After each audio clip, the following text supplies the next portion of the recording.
just have to be really careful that you're in a clean room. But, what are the chances that you would come out whole anyway? Regardless if there was anything in there with you. That's the creepy part. What if part of you doesn't make it? But they had done all of these experiments and everything was going fine. Oh, yeah, but that's that button there.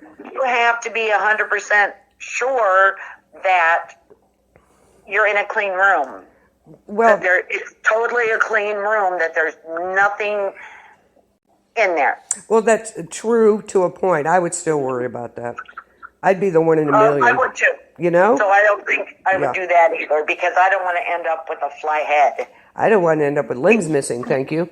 How about you guys in the chat room? Would you teleport? Another question for you. Would you guys teleport? There's a thing, I always run late. I am so terrible with that. I'm always running late. And even if I could teleport, I'd still probably be late. You know what I'm saying? It could be instantaneous, but I'd still be late. Terrible. I know. I'm terrible. You'd still be late? Yeah, of course I would. It's just me. Something would happen. I'd have to forget something and come back, or something silly. Right. Nope. Oh, you wouldn't, huh, Chad? Yeah, me either. Jacob, how about you? Would you teleport? Yeah, no, not a good thing. Okay, now, Lori, why don't you go ahead and read another one of Chad's stories? Okay. You have 2 more, right? I have 2 more. Okay. So, I think this is the one I chose. All right. I'm going to save Dawn's last choice for last. Okay. So I will read the one I chose.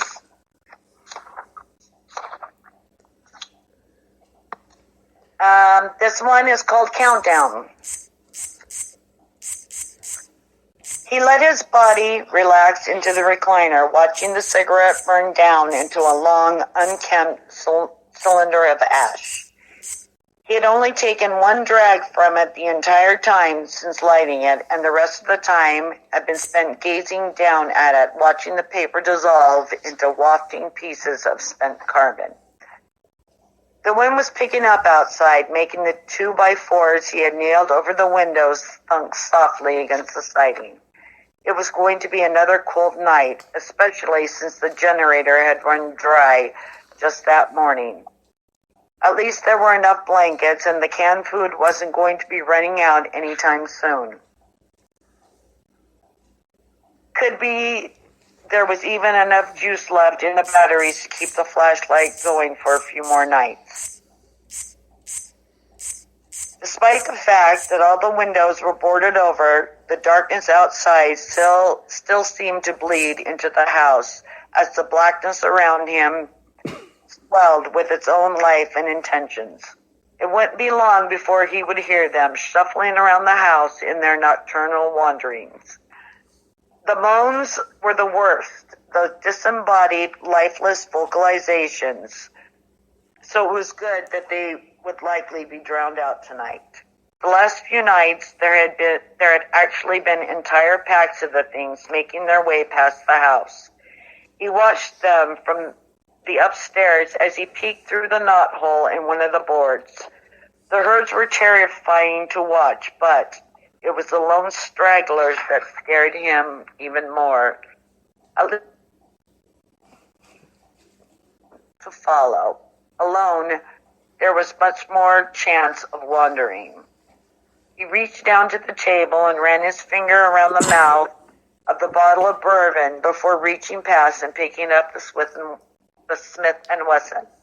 The weight of the thing was reassuring, even though he knew deep down that it would also represent his ultimate demise. Better for it to happen in his own hand than from one of those mindless freaks out there. For now, he still had a few rounds left and could use it to protect himself, the last one being reserved for himself.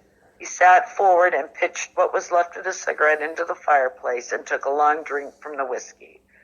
If any of those things got too close to the house, they would get what was rightly coming to them, and he would be one spent bullet closer to oblivion. That's it. Okay, thank you. What was the name of that again, Lori? So I can write it in. Countdown. Countdown. Ooh, that was kind of...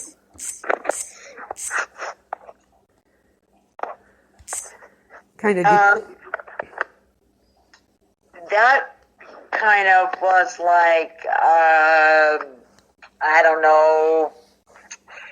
Chad, are you there? I kind of got the impression this was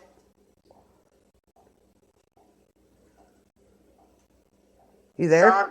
Okay. The Walking Dead kind of thing is the impression that I got from it. What's the impression you got, Denise? Just depression. I guess I was right. Yes. Yeah, depression, it's getting the best of them. And I think it does to a lot of people. Sometimes it kind of takes over everything else. So, yeah, it looks like I was right. It's kind of the whole zombie, Walking Dead, apocalypse kind of thing. So, end of the world. It was, I really like that story because it kind of, and you really got what the man was feeling, like he knew his end was going to be coming soon, but he sure as heck was going to take some of them out with him when he went. You're darn right. That's what I would do. If I'm going, I'm taking some with me. No doubt. No doubt. Yep. And he was going to have a couple of rings while it was in. So we were kind of right there, Chad. The end of the world apocalypse type thing. Aha. See, there goes our... Yeah. We're on it tonight. We are on it. Awesome. If if the author himself is appreciating what we're saying.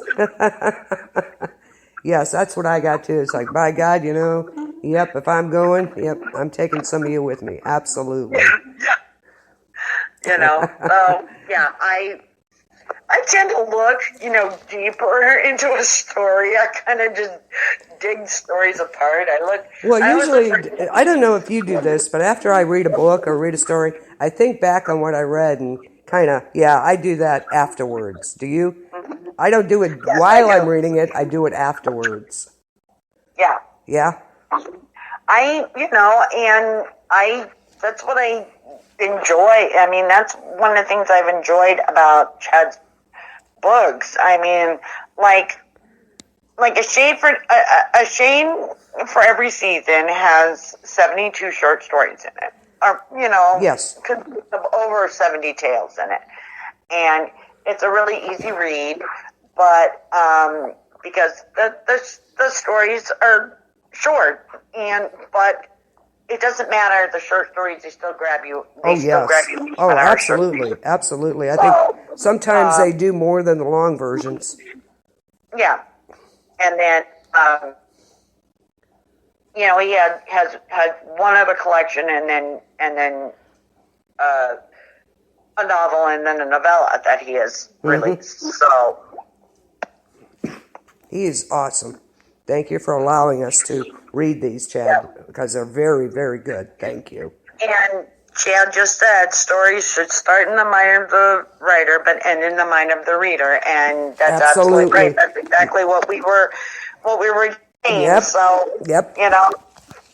You interpret it in your own head, and you kind of, that's what I like about his stories, because they kind of make you think a little bit. Absolutely. And they should.